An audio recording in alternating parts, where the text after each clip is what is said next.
પ્રવાહી. પ્રવાહી કોને કહેવાય? આ શું છે આમાં ભરેલું? પાણીને શું કહેવાય? પ્રવાહી કહેવાય. પછી આપણે બીજું શું પીએ?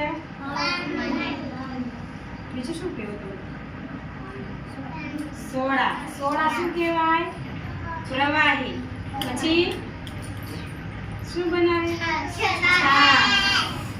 સૂપ, એ બધું શું કહેવાય? પ્રવાહી. બરાબર? શરબત. Very good. શરબત. આ બધું શું કહેવાય? દૂધ, કોલ્ડ ડ્રિંક. આ બધાને શું કહેવાય?